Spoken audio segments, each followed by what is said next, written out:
Hello student, मैं हूं आपका फिजिक्स गुरु श्रीराम यादव।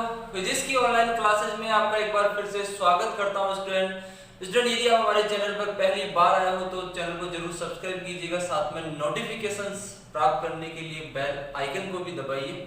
स्टूडेंट आज की क्लास में अपन पढ़ने वाले हैं, टॉपिक है अपना work done in rotating electric dipole in an uniform electric field. एक समान विद्युत क्षेत्र में विद्युत द्विध्रुव को घुमाने में किया गया कार्य कितना होगा, ये आज की क्लास में अपने को ज्ञात करना है।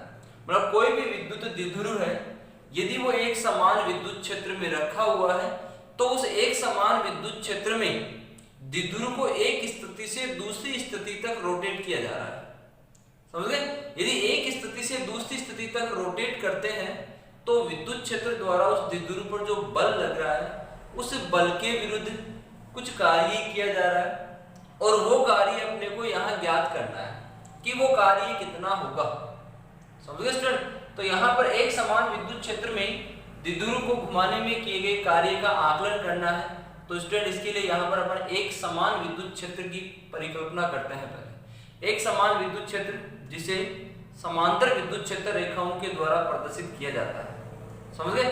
तो यहाँ पर सबसे पहले अपन क्या ले रहे हैं, एक समान विद्युत क्षेत्र ले रहे हैं जिसमें विद्युत क्षेत्र रेखाएं एक दूसरे के समांतर है।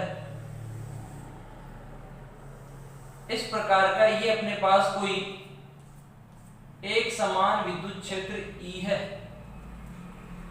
क्लियर? इस विद्युत क्षेत्र में अपन एक विद्युत द्विध्रुव को व्यवस्थित करते हैं। मान लो अपने पास ये एक विद्युत द्विध्रुव है AB के रूप में ये दिया हुआ है। इस विद्युत क्षेत्र में इस द्विध्रुव को अपन ने व्यवस्थित कर दिया। क्लियर है? यदि ये विद्युत द्विध्रुव इस विद्युत क्षेत्र के साथ में थीटा कोण बनाता है, क्लियर? तो उस स्थिति में यहां पर इस द्विध्रुव पर विद्युत क्षेत्र के कारण बल आघूर्ण उत्पन्न होगा। शायद अपन ने पहले की क्लासेस में स्टूडेंट पढ़ा है, सेकंड लेसन में अपन ने पढ़ा था एक समान विद्युत क्षेत्र में द्विध्रुव पर लगने वाला बल आघूर्ण कितना होता है, ये अपन ने ज्ञात किया था स्टूडेंट। तो यहाँ पर इसका मतलब इस द्विध्रुव को इस विद्युत क्षेत्र में रखा जा रहा है तो इसमें बल आघूर्ण उत्पन्न हो रहा है। उसका कारण क्योंकि यहाँ पर इस द्विध्रुव के एक आवेश पर विद्युत क्षेत्र की दिशा में और दूसरे आवेश पर विद्युत क्षेत्र की विपरीत दिशा में समान परिमाण का बल आरोपित होता है। इस बल के कारण यहाँ पर ये जो विद्युत द्विध्रुव है इस एक समान विद्युत क्षेत्र में घूर्णन करने लगता है, रोटेटिंग होगा। रोटेट करेगा तो उस अवस्था में यहाँ पर इसमें बल आघूर्ण प्रेरित होगा और उस बल आघूर्ण का मान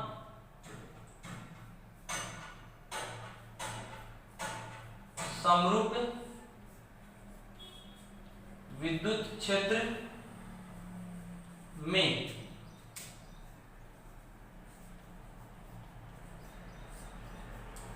द्विध्रुव पर बल आघूर्ण पढ़ा है स्टूडेंट अपन ने, कितना होता है? बल आघूर्ण होता है टाउ बराबर PE sin theta. Clear? P यहां पर इस द्विध्रुव का द्विध्रुव आघूर्ण है। सही है?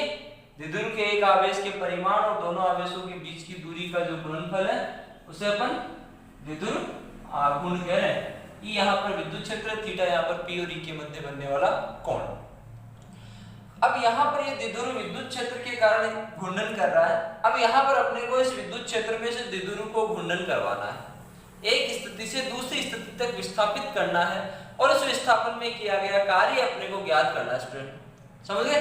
तो यहाँ पर मान लो ये विद्युत द्विध्रुव की प्रारंभिक स्थिति है θ1 जो विद्युत क्षेत्र के साथ में θ1 स्थिति पर है।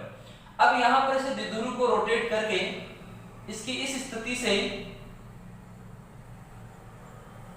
मान लो इस स्थिति तक ले गए अपन, प्लस और माइनस, ये इस द्विध्रुव की दूसरी स्थिति है या अंतिम स्थिति है θ2। सही है?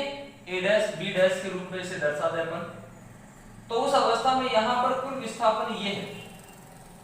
तो इस विस्थापन में किया गया कार्य कितना होगा वो ज्ञात करना है स्टूडेंट अपने को। सही है, यहां पर इस विस्थापन में एक अल्प विस्थापन ले लें, ये वाला कितना डी थीटा, कि द्विध्रुव को अपन ने अल्प विस्थापित किया कितना डी थीटा, तो उस अल्प विस्थापन में किया गया कार्य कितना हुआ। सही है, तो वो यहां पर दर्शाए अपन। तो अल्प विस्थापन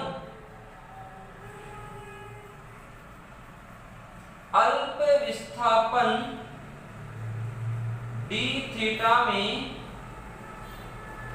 किया गया कार्य, अल्प विस्थापन डी थीटा में किया गया कार्य, यदि अपन डी डब्ल्यू मान लें तो डी डब्ल्यू बराबर टो डी थीटा, घूर्णन गति के अंतर्गत कार्य बराबर बल इंटू विस्थापन। तो यहां पर बल इंटू विस्थापन के स्थान पर बल आघूर्ण इंटू कोणीय विस्थापन दर्शाया जा सकता है। सही है, तो बल आघूर्ण टो और कोणीय विस्थापन यहाँ पर कोण के रूप में अपने प्रारंभिक स्थिति से अंतिम स्थिति तक लिया है डी थीटा। Clear that. अब यहाँ पर अपने को इस विद्युत क्षेत्र में से द्विध्रुव को θ1 से θ2 की स्थिति तक विस्थापित करना है और वो कार्य ज्ञात करना है।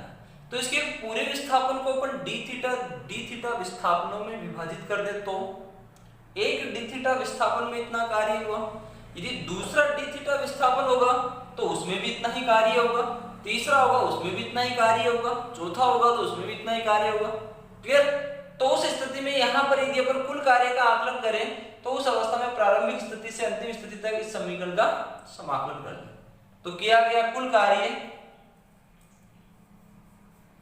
अतः विद्युत द्विध्रुव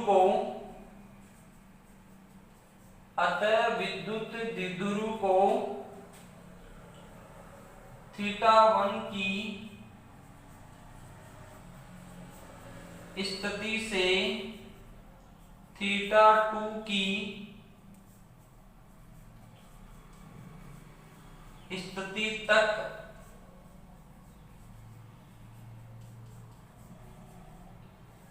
विस्थापित करने में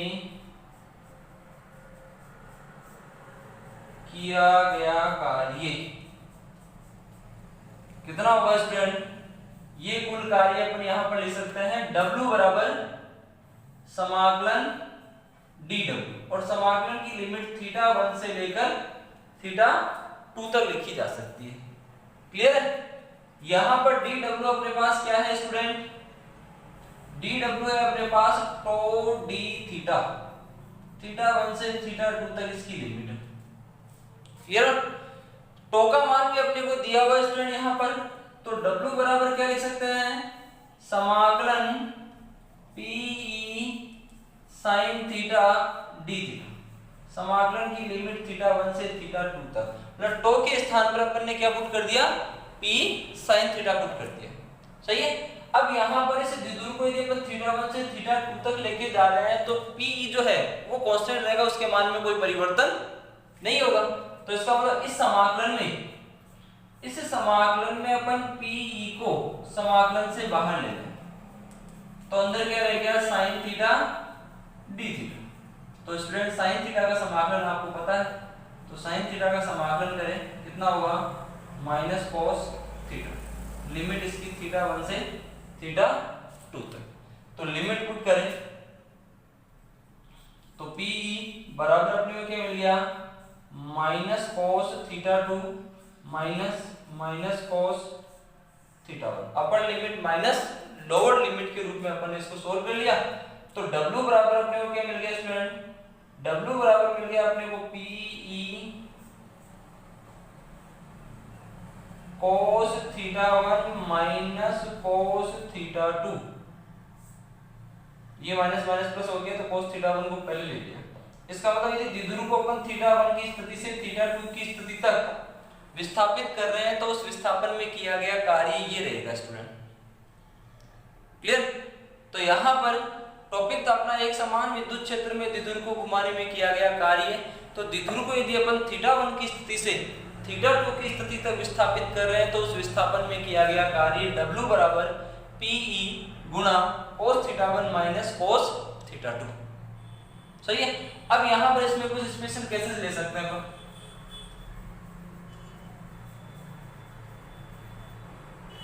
कुछ स्पेशल केसेस अपन ने यहाँ पर कोई भी ऐच्छिक θ1 की स्थिति ली थी। अब यहाँ पर यदि इस प्रारंभिक स्थिति को अपन इसे द्विध्रुव की स्थायी संतुलन की स्थिति मान लें। द्विध्रुव की स्थायी संतुलन की स्थिति कौन सी होती है? द्विध्रुव की स्थायी संतुलन की स्थिति वो होती है जब विद्युत द्विध्रुव विद्युत क्षेत्र के समांतर होता है। समझ गए? स्थायी संतुलन की स्थिति कौन सी होती है? जब ये विद्युत द्विध्रुव विद्युत क्षेत्र के समांतर होता है। समझ गए? तो यहां पर पहली स्थिति अपन ले रहे हैं इसमें स्टूडेंट,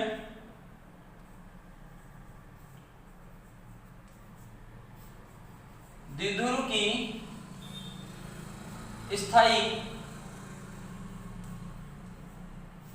संतुलन की स्थिति से 90 डिग्री, स्थायी संतुलन की स्थिति से 90 डिग्री घुमाने में किया गया कार्य ज्ञात करना है। पहली स्थिति में स्थायी संतुलन की स्थिति से कहां तक लेके जाना है? 90 डिग्री तक इसको लेके जाना है। सही है। तो उस स्थिति में यहां पर स्टूडेंट θ1 बराबर क्या है?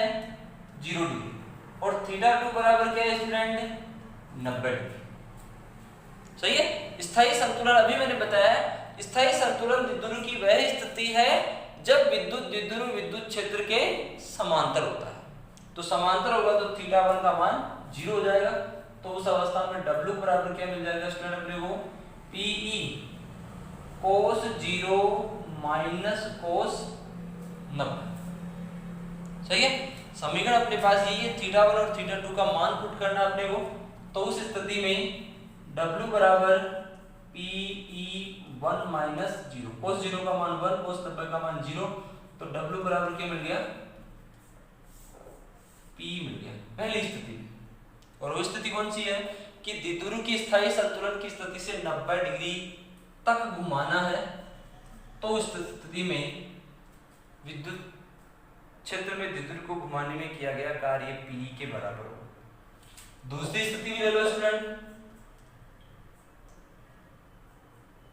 और दूसरी स्थिति है स्थायी संतुलन से 180 degree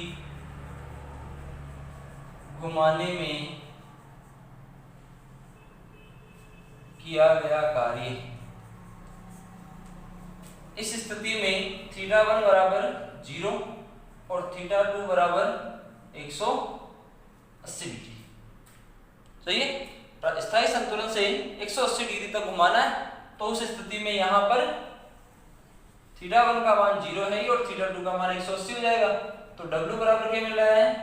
PE cos 0 minus cos 180 का मान माइनस का 1।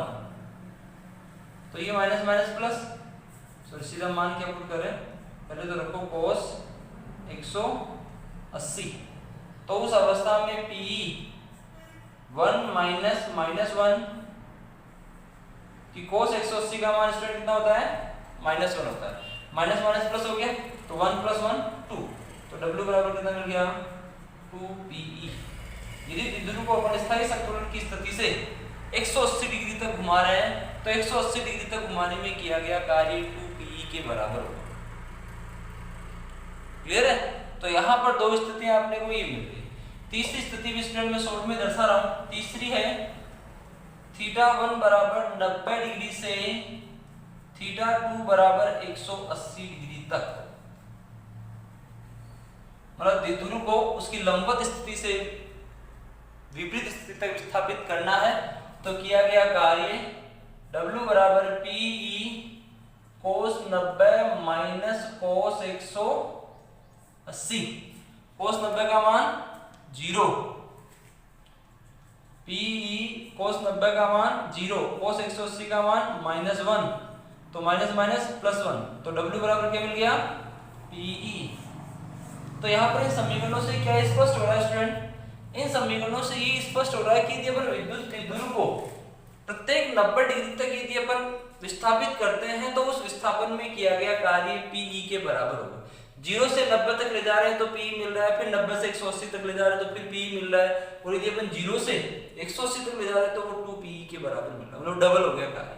तो मतलब प्रत्येक 90 डिग्री घुमाने में किया गया का जो कार्य है वो कितना रहेगा, PE के तुल्य प्राप्त हो रहा है। सही है। तो यहाँ पर आज की क्लास का एक टॉपिक था स्टूडेंट, एक समान विद्युत क्षेत्र में द्विध्रुव को घुमाने में किया गया कार्य। आशा करता हूँ आपको समझ में आया होगा। इसका स्क्रीनशॉट लीजिए, इसके नोट्स तैयार करने। आज की क्लास का एक टॉपिक पूरा होता है यहाँ पर। फिर भी स्टूडेंट यदि इस टॉपिक में कोई कंफ्यूजन आपको, तो अपने कंफ्यूजन, अपने डाउट को कमेंट बॉक्स में जरूर शेयर कीजिएगा। चलो आगे बढ़ते हैं अपन इसी क्लास में अगले टॉपिक की ओर। एक टॉपिक पूरा हुआ, मिटा रहा हूं इसको, मिटा दूं।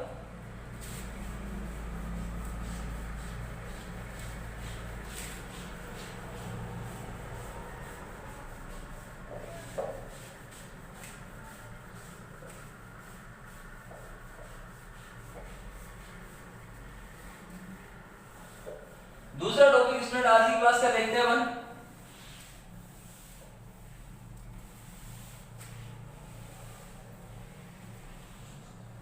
इंपॉर्टेंट टॉपिक है, बोर्ड एग्जाम के हिसाब से, कॉम्पिटिटिव एग्जाम के हिसाब से भी एक इंपॉर्टेंट टॉपिक है स्टूडेंट ये। तो यहां पर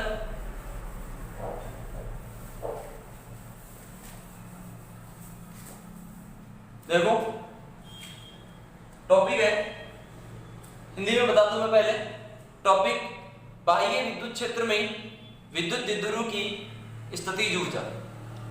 विद्युत स्थितिज ऊर्जा आपने को ज्ञात करनी है। इलेक्ट्रिक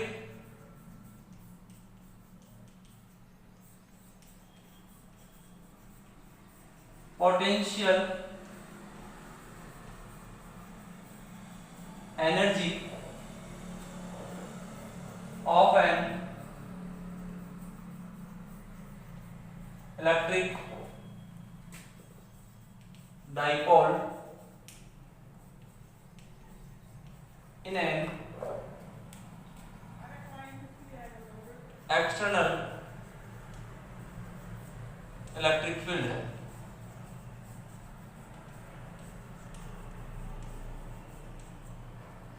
यह आज की क्लास का दूसरा टॉपिक स्टूडेंट अपना,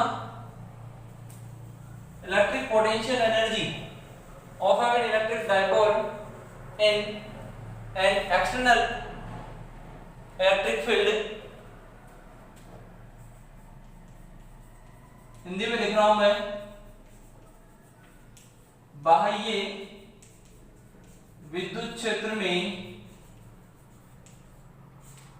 बाह्य विद्युत क्षेत्र में विद्युत द्विध्रुव, विद्युत द्विध्रुव की स्थितिज ऊर्जा, विद्युत स्थितिज ऊर्जा। तो आज की क्लास का दूसरा टॉपिक, पहला टॉपिक समझ में आ गया होगा स्टूडेंट आपको। अब बढ़ते हैं अपन दूसरे टॉपिक की ओर। टॉपिक का नाम है बाह्य विद्युत क्षेत्र में विद्युत द्विध्रुव की विद्युत स्थितिज ऊर्जा कितनी होगी, ये अपने को ज्ञात करना है यहाँ पर स्टूडेंट। तो यहाँ पर यदि अपन विद्युत द्विध्रुव को बाह्य विद्युत क्षेत्र में व्यवस्थित करते हैं तो उस बाह्य विद्युत क्षेत्र में व्यवस्थित करने पर विद्युत द्विध्रुव की जो स्थितिज ऊर्जा है, उस स्थितिज ऊर्जा का मान उस कार्य के बराबर होता है जो कार्य उस विद्युत द्विध्रुव को अनंत से उस स्थिति तक लाने में किया जाता है। समझ गए। और यहाँ पर द्विध्रुव की स्थितिज ऊर्जा क्या होती है, द्विध्रुव की स्थितिज ऊर्जा उस कार्य के बराबर होती है जो कार्य उस विद्युत द्विध्रुव को अनंत से उस स्थिति तक लाने में किया जाता है, वही कार्य उस विद्युत द्विध्रुव की स्थितिज ऊर्जा के रूप में संचित होता है। स्टूडेंट यहाँ पर इसकी दूसरी परिभाषा में अपन दे सकते हैं, विद्युत द्विध्रुव की स्थितिज ऊर्जा उस कार्य के बराबर होती है जो उस विद्युत द्विध्रुव को उसकी शून्य ऊर्जा की स्थिति से किसी विशेष स्थिति तक विस्थापित करने में किया जाता है। समझ गए। तो यहाँ पर परिभाषाएं दो दे सकते हैं अपन। एक परिभाषा तो क्या दे रहे हैं अपन कि द्विध्रुव की विद्युत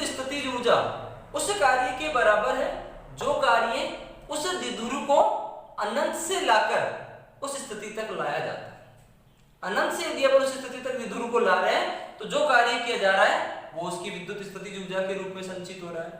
या फिर विद्युत द्विध्रुव उस विद्युत क्षेत्र में स्थित है तो उस विद्युत क्षेत्र में द्विध्रुव की शून्य ऊर्जा की स्थिति से किसी विशेष स्थिति तक विस्थापित करने में जो किया गया कार्य है वो द्विध्रुव की स्थितिज ऊर्जा के रूप में संचित होता है। स्टूडेंट समझ गए स्टूडेंट? तो यहाँ पर दोनों परिभाषा अपन दे सकते हैं, दो प्रकार से इसका आकलन भी कर सकते हैं अपन। अपने को यहाँ पर द्विध्रुव की स्थितिज ऊर्जा का आकलन करना है तो अपन ने लास्ट क्लास के टॉपिक में भी पढ़ा है, दो आवेशों के निकाय के लिए, तीन आवेशों के निकाय के लिए स्थितिज ऊर्जा का आकलन किया था अपन ने। और उसके अंतर्गत स्टूडेंट अपन ने क्या किया था, अपन ने उस निकाय के आवेशों को अनंत से निकाय के उन बिंदुओं तक लाने में किए गए कार्य का मान ज्ञात किया और वही कार्य उसकी ऊर्जा के तुल्य था। तो यहाँ पर भी यही चीज करते हैं अपन, क्या करें, द्विध्रुव को अनंत से कहां तक लाते हैं, विद्युत क्षेत्र तक लाते हैं और विद्युत क्षेत्र तक लाने में जो किया गया कार्य है वही उसकी स्थितिज ऊर्जा के रूप में संचित होगा। क्लियर? तो यहाँ पर एक विद्युत द्विध्रुव ले रहे हैं अपन जिसको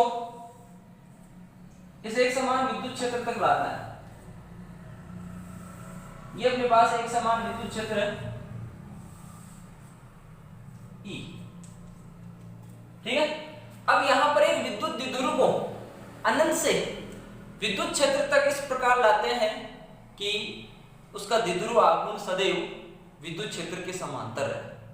मतलब यहां पर अपन द्विध्रुव को अनंत से विद्युत क्षेत्र की स्थिति तक ला रहे हैं तो अपने को इस प्रकार उसको विस्थापित कराना है, इस प्रकार लाना है कि उसका जो द्विध्रुव आघूर्ण है वो प्रत्येक स्थिति में विद्युत क्षेत्र के समांतर है। समझ गए ना? मतलब यहाँ पर ऐसे नहीं कि अपन किसी भी दिशा से विद्युत क्षेत्र में द्विध्रुव को एंट्री करवा दें, ऐसे नहीं करना आपने। कैसे करना है, उस द्विध्रुव को इस प्रकार लाना है कि उसका द्विध्रुव आघूर्ण जो P है वो सदैव विद्युत क्षेत्र के समांतर रहे। समझ गए स्टूडेंट? तो यहां पर देखो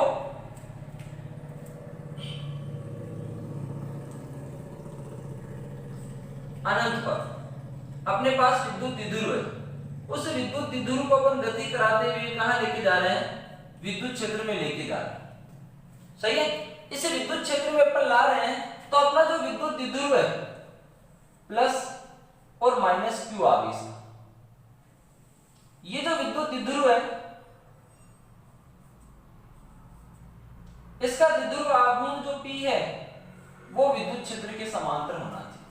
द्विध्रुव आघूर्ण P की दिशा ऋणात्मक आवेश से धनात्मक आवेश की ओर, पहले लेसन में अपन ने पढ़ा स्टूडेंट। तो यहां पर इसको अपन इसी प्रकार गति कराते हुए अनंत से इस स्थिति तक लाते हैं। ये AB द्विध्रुव की स्थिति है। समझ गए स्टूडेंट? तो इस स्थिति में यहां पर जब इसको लाया जा रहा है तो द्विध्रुव के धनात्मक आवेश पर विद्युत क्षेत्र की दिशा में और द्विध्रुव के ऋणात्मक आवेश पर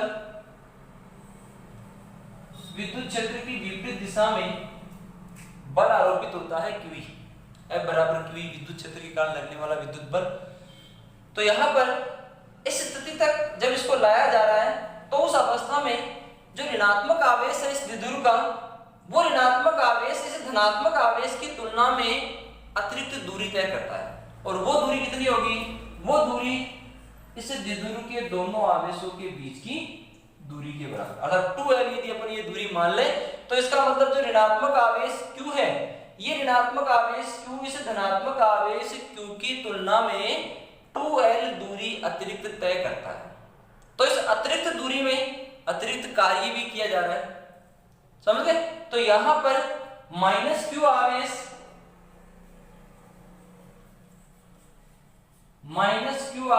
पर विद्युत क्षेत्र द्वारा किया गया कार्य। इसलिए यहां पर ये चीज भी क्लियर कर लो कि यहां पर द्विध्रुव का जो धनात्मक आवेश है उस धनात्मक आवेश पर बाह्य स्रोत द्वारा कार्य किया जा रहा है, जिसके कारण ये अनंत से इस स्थिति तक आ रहा है। और जो ऋणात्मक आवेश है उस पर विद्युत क्षेत्र द्वारा कार्य किया जा रहा है, इस कारण ये इस स्थिति तक आ रहा है। क्यों? क्योंकि जो धनात्मक आवेश है, धनात्मक आवेश पर विद्युत क्षेत्र की विपरीत दिशा में बल लगा है, तो इसका मतलब प्रतिकर्षण हो रहा है। इस प्रतिकर्षण बल के विरुद्ध अपन कार्य करा रहा है इसको, तो वो बाह्य स्रोत द्वारा हो रहा है। ऋणात्मक आवेश पर विद्युत क्षेत्र की विपरीत दिशा में बल लग रहा है, इसका मतलब ये आकर्षित कर रहा है इसको, ये अपने आप इस विद्युत क्षेत्र के कारण गति कर रहा है स्टूडेंट। सही है, तो यहाँ पर कहने का मतलब धनात्मक आवेश पर बाह्य स्रोत द्वारा और ऋणात्मक आवेश पर विद्युत क्षेत्र द्वारा कार्य किया जा रहा है। तो यहाँ पर -q आवेश पर विद्युत क्षेत्र द्वारा किया गया जो अतिरिक्त कार्य है, वो अतिरिक्त कार्य यदि अपन W मान लें तो W बराबर -q आवेश पर बल इनटू दूरी, और -q आवेश पर बल कितना लग रहा है स्टूडेंट? -qe विद्युत क्षेत्र के विपरीत दिशा में। सही है, और कितनी दूरी उसको तय करनी पड़ रही है? अतिरिक्त दूरी उसको तय करनी पड़ रही है 12। सही है, तो यहां पर W बराबर -q इंटू 12 इंटू e, और q इंटू 12 स्टूडेंट अपने पहले लेसन के अंतर्गत पढ़ा है विद्युत द्विध्रुव आघूर्ण P बराबर q इंटू 12 द्विध्रुव के एक आवेश के परिमाण और दोनों आवेशों के बीच की दूरी के गुणनफल को द्विध्रुव आघूर्ण कहते हैं। तो क्लियर, तो यहां पर W बराबर क्या मिल रहा है अपने को? -Pe, और यहां पर यही कार्य द्विध्रुव की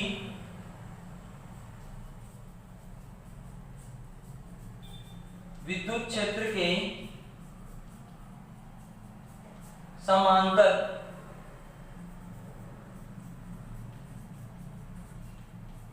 स्थिति में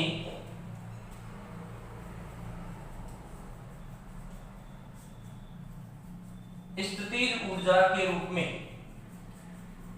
संचित होता है।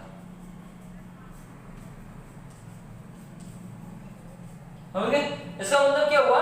जब जो विद्युत द्विध्रुव है विद्युत क्षेत्र के समांतर होता है, तो विद्युत क्षेत्र के समांतर स्थिति में उसकी जो विद्युत स्थितिज ऊर्जा है, यदि U1 अपन मान ले स्थितिज ऊर्जा को, तो U1 बराबर -Pe के बराबर है। ये कौन सी स्थिति में है? जब ये विद्युत द्विध्रुव विद्युत क्षेत्र के समांतर स्थिति में होता है। समझ गए?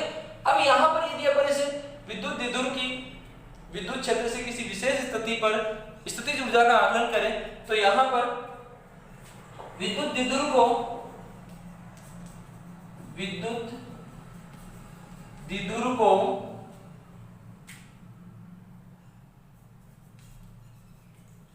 विद्युत क्षेत्र से किसी विशेष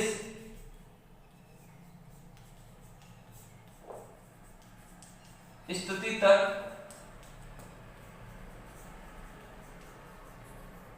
विस्थापित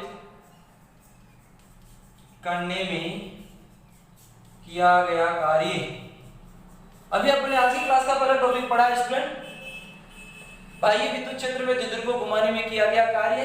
तो द्विध्रुव को किसी विशेष स्थिति तक विस्थापित करने में किया गया कार्य W बराबर Pe1 cos थीटा, उसकी स्थायी संतुलन की स्थिति से किसी विशेष स्थिति थीटा तक विस्थापित करने में किया गया कार्य ये मिल रहा है अपने को। और यही कार्य द्विध्रुव की स्थितिज ऊर्जा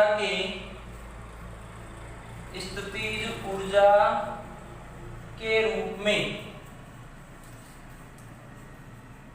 संचित होता है।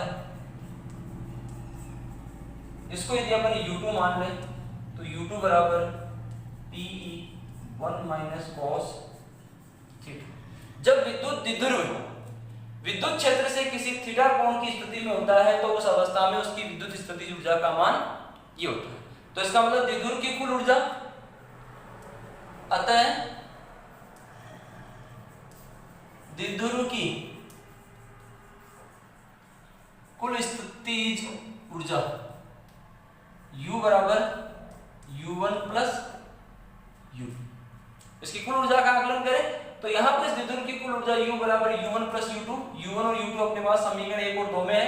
तो यहां से U बराबर U1 का मान -Pe प्लस U2 का मान Pe1 cos थीटा। तो ये मिल गया अपने को यहाँ पर P plus P minus cos theta, ये प्लस p और माइनस p कैंसिल हो गया, तो u बराबर अपने को कितना मिल गया माइनस pe cos थीटा। अर्थात बाह्य विद्युत क्षेत्र में विद्युत द्विध्रुव की जो स्थितिज ऊर्जा है उस स्थितिज ऊर्जा का मान u बराबर माइनस pe cos थीटा के रूप में होगा। मतलब u बराबर यहाँ पर माइनस pe cos थीटा द्विध्रुव की स्थितिज ऊर्जा है, द्विध्रुव की थीटा कोण की स्थिति में। यदि आप इसे सदिश रूप में लिखा जाए तो वैसे स्थितिज ऊर्जा एक अदिश राशि है, लेकिन समीकरण को यदि अपन सदिश रूप में लिखें तो u बराबर माइनस सदिश p डॉट सदिश e के रूप में भी लिखा जा सकता है स्टूडेंट। तो स्टूडेंट यहाँ पर आज की क्लास का अपन ने दूसरा टॉपिक पढ़ा है कि बाह्य विद्युत क्षेत्र में विद्युत द्विध्रुव की स्थितिज ऊर्जा कितनी होगी। Electric potential energy of an electric dipole in an uniform electric field, एक समान समरूप विद्युत क्षेत्र में विद्युत द्विध्रुव की स्थितिज ऊर्जा जिसका मान u बराबर माइनस p cos थीटा के तुल्य है, या फिर u बराबर माइनस p डॉट e लिखा जा सकता है। तो यहाँ पर आज की क्लास में स्टूडेंट अपने दो टॉपिक तैयार किए।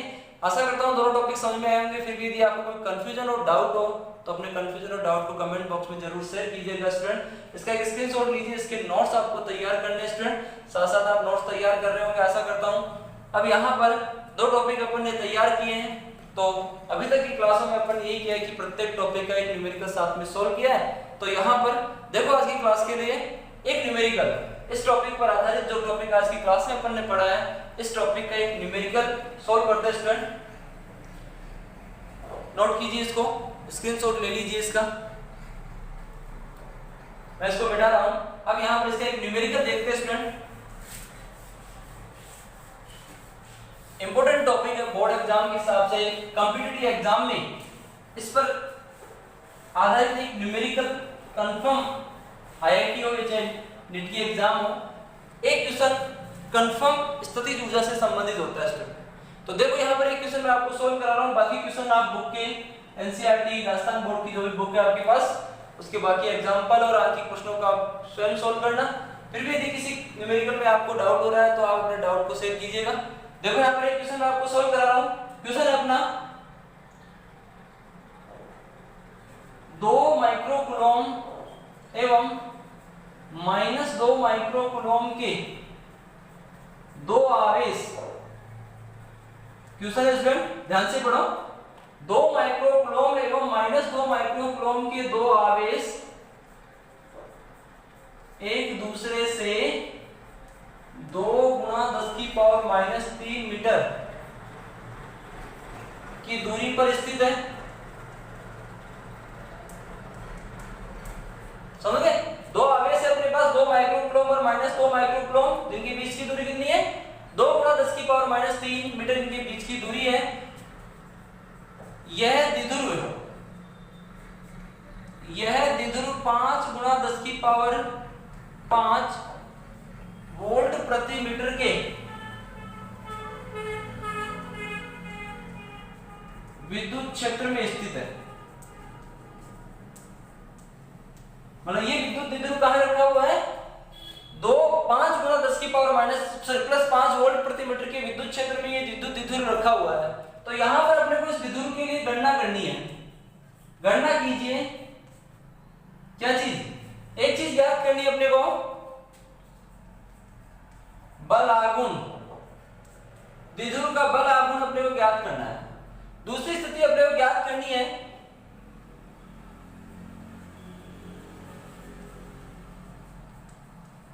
स्थायी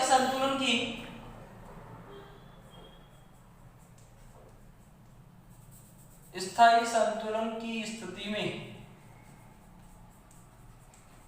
स्थितिज ऊर्जा, द्विध्रुव की स्थितिज ऊर्जा ज्ञात करनी है और द्विध्रुव का बल आघूर्ण अपने को ज्ञात करना है यहाँ पर स्टूडेंट। तो देखो सबसे पहले अपने को क्या दिया हुआ है, द्विध्रुव के एक आवेश का मान अपने को दिया हुआ है 2 माइक्रोकूलम, जिसे लिख सकते हैं अपन 2 × 10⁻⁶ कूलम। क्लियर? द्विध्रुव के दोनों आवेशों के बीच की दूरी 12 कितनी दी हुई है अपने को 2 × 10⁻³ मीटर। क्लियर है? विद्युत क्षेत्र का मान E बराबर अपने को कितना दिया हुआ है 5 × 10⁵ वोल्ट प्रति मीटर। ये चीज अपने को दी हुई है। तो सबसे पहले अपन क्या ज्ञात करें, यहाँ पर P का मान ज्ञात करें। P क्या है स्टूडेंट? द्विध्रुव आघूर्ण, और सूत्र क्या होता है? P बराबर Q इंटू 12। पता है आपको सूत्र? यहाँ पर P बराबर Q इंटू 12। Q का मान कितना है? 2 गुणा 10 की पावर माइनस 6। 12 का मान कितना है? 2 गुणा 10 की पावर माइनस 3। कितना मान मिल गया? 2 गुना 4 और इंटू 10 की घात माइनस 6 और माइनस 3 माइनस के 9 और कूलम इंटू मीटर इसका मान। P का मान मिल गया। अब क्या करें? तो सबसे पहले अपन ज्ञात करें क्या? बल आघूर्ण टो बराबर P sin थीटा। टो बराबर अपने क्या ज्ञात करना है? P sin theta. थीटा बराबर यहाँ पर 90 डिग्री। इसकी स्थायी संतुलन की स्थिति में इसका मान ज्ञात करना है। तो P का मान 4 गुणा 10 की पावर माइनस 9, E का मान 5 गुणा 10 की पावर 5 और साइन 90। साइन 90 का मान 1। तो ये कितना मिल गया स्टूडेंट? यहाँ पर 5 इंटू 4 20 और 10 की घात माइनस के 4। एक घात और कम कर दें तो 2 गुणा 10 की power minus 3 newton into metre. इसे द्विध्रुव के लिए बल आघूर्ण का जो मान है वो होगा 2 गुणा 10 की power minus 3 newton into metre. दूसरा देखो इसमें, और दूसरा क्या ज्ञात करना है? स्थायी संतुलन की स्थिति में स्थितिज ऊर्जा का मान ज्ञात करना है अपने को। तो स्थितिज